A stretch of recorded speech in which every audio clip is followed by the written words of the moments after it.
Healthcare fraud is a crime with victims. Each year, it results in losses of tens of billions of dollars for both corporations and people. It may result in higher health insurance costs, the need for unneeded medical procedures, and higher taxes. Medical professionals, patients, and others who purposefully mislead the healthcare system to get illegal benefits or payments can all be guilty of healthcare fraud. On today's episode of Fraud Files, we'll be talking about the case of two individuals who were found guilty of a $1.4 billion healthcare fraud scheme involving rural hospitals in Florida, Georgia, and Mississippi. To get all the details in this story, make sure you watch until the end. And don't forget to hit the subscribe button to become part of this channel and click the bell icon to get notified of our subsequent videos. Let's get started. After a 24-day trial, a federal jury in the Middle District of Florida found two individuals guilty of participating in an organization that defrauded rural hospitals out of around $1.4 billion by paying for laboratory testing services in a sophisticated pass-through billing system. Jorge Perez, age 62, and Ricardo Perez, age 59, both of Miami, Florida, allegedly conspired with others to illegally bill for roughly $1.4 billion in medically unnecessary laboratory testing services. They also deceptively used rural hospitals as billing fronts to submit the claims for the majority of the services, which were rendered at outside laboratories, according to court documents and evidence presented at trial.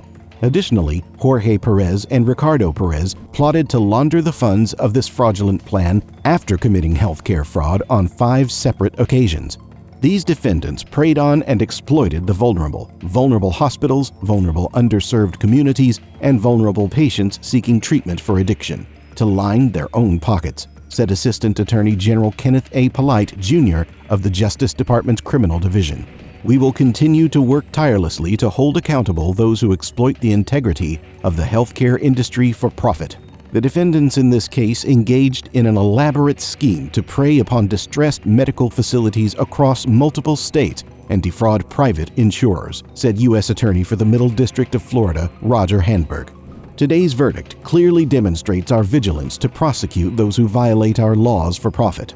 The defendants in today's case allegedly conspired to run an elaborate billing scheme which took advantage of vulnerable hospitals and the rural communities that relied on them, said Assistant Director Luis Quesada of the FBI's Criminal Investigative Division.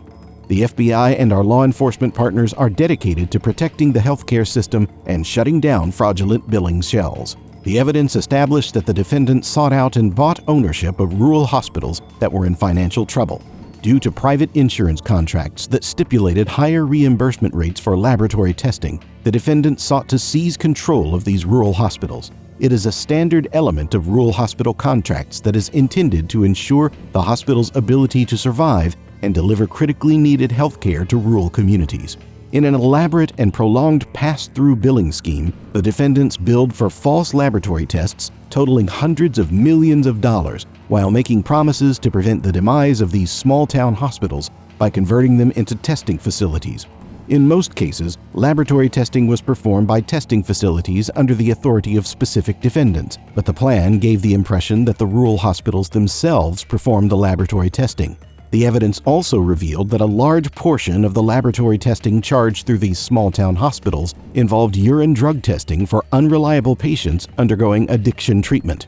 These tests were frequently obtained through kickbacks paid to providers and recruiters, frequently at sober homes or drug rehab centers. The defendants frequently charged for tests that were not medically required. The defendants would switch to another rural hospital if private insurance companies started to question their billings, leaving the small hospitals they took over in the same or worse financial condition as before. Shortly after the defendants transferred from one small hospital to another small hospital, 3 of the 4 rural hospitals closed. The defendants allegedly planned a series of sizable financial transfers to use as a means of laundering the gains from their scam.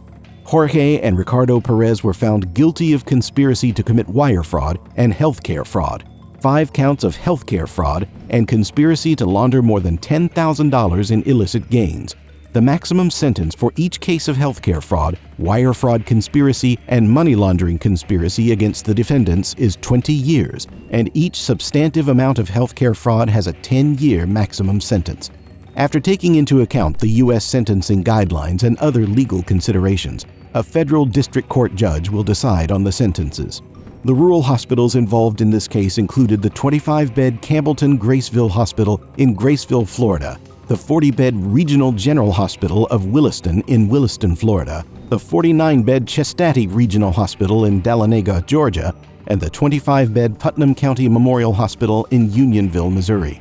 The investigation was conducted by the FBI's Jacksonville Field Office, the Department of Labor's Office of Inspector General, the Office of Personnel Management's Office of Inspector General, and the Amtrak Office of Inspector General. This case is being prosecuted by Senior Litigation Counsel Jim Hayes, Trial Attorney Gary Winters, and Assistant U.S. Attorney Tyson Duva for the Middle District of Florida. And here we come to the end of today's episode of Fraud Files regarding the case of two individuals who were found guilty of a $1.4 billion healthcare fraud scheme involving rural hospitals in Florida, Georgia, and Missouri.